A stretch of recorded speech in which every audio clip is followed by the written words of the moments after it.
Sweetie, you're not ugly. Your lighting just sucks. This is a prime example of bad lighting. Look at the bad shadows, skin texture, it's awful. And obviously you can invest in professional lighting and your face is gonna look flawless, but also that light is over $1,000. You can totally use regular daylight, which is free, but it might not look that great if you don't go at the right time of day. So I like to go during golden hour.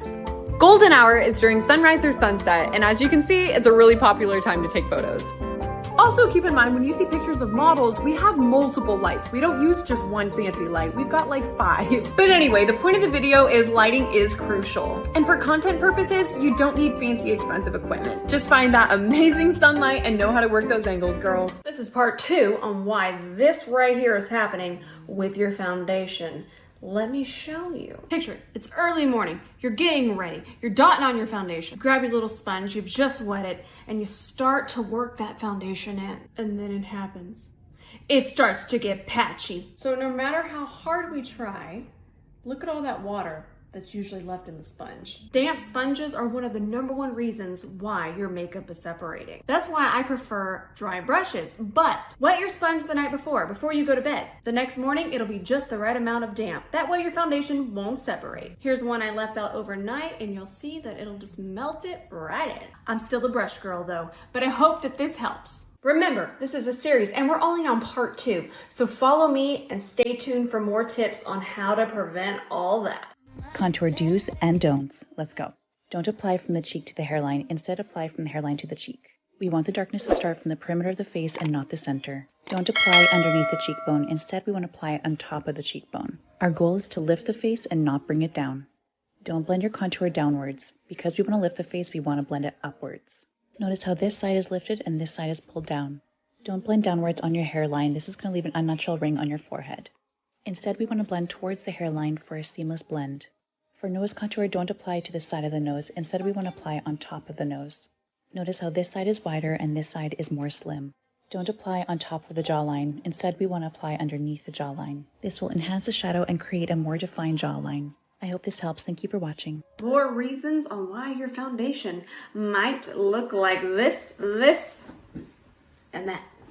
Does makeup look like this on your nose? It's okay, it used to happen to me too. Clean damp washcloth, lightly exfoliate, very, very lightly. Skip primer, niacinamide serum, try it. Check part 1, loose powder. It's gotta be loose, it's more finely milled. It's important to show you how much is on the brush. Now lightly press that all over your nose. Now I know you're thinking, why didn't you just use a matte primer? Matte primers can dry very quickly before you have time to blend them. And that can leave streaks resulting in patchiness. So I never dot foundation on my nose. Work it in on the outer perimeter first. Whatever's left on the brush is what goes on my nose. Press, don't swipe. Set with a puff. Now just take a look at that nose. That's the smoothest nose in the tri-state area. Now follow along, because remember, this is a series and we're only on part 3. I've been trying all of the viral TikTok makeup, so I'm going to tell you what's worth it and what's not. First up, Drunk Elephant Bronzing Drops. I do like these because it's not self-tanner, so it's not permanent. It washes off. But I just don't think it blends that well, you see? But I've yet to see any other products similar to it, so there's nothing to really compare it to. I do like it, but like, hello? Next up is Charlotte Tilbury Flawless Filter, and this, worth every penny, worth all the hype. Ready? Look at the difference. Like, look at the way my face is glowing. Just got into using cream contour and I used the Fenty Beauty one in Mocha, but then I tried Rare Beauty and this one melts into your skin. Okay, ready? Watch how beautifully it blends.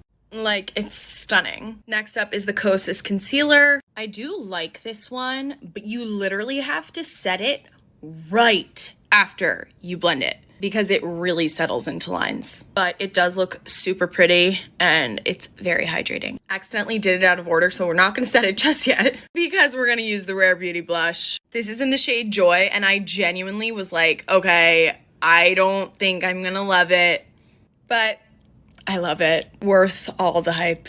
A product that I think should be viral that isn't is the Fenty Beauty bronzer in the shade Island Ting. It's the best. I use this for bronzing, contour, use it for my nose contour. It just snatches your entire face. Another product I think should be viral that isn't is the Buxom Primer Infused Blush in the shade Mykonos. It's just the best. Next up is the Anastasia Brow Freeze, and I got it because Jordan Sloan said she can't live without it, so I was like, I can't live without it. And she was right. It gives your brows the most stunning laminated look. Like what? Another product that should be viral that isn't is the Blink Amplified Tubing Mascara. If you don't know what tubing mascara is, basically it just tubes around your lashes, and then when you wash your face and wet it, it comes off like that.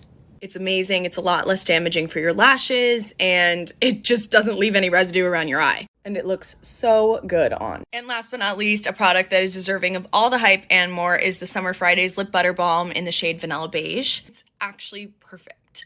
And that's the final look. Bye. We're on part 4.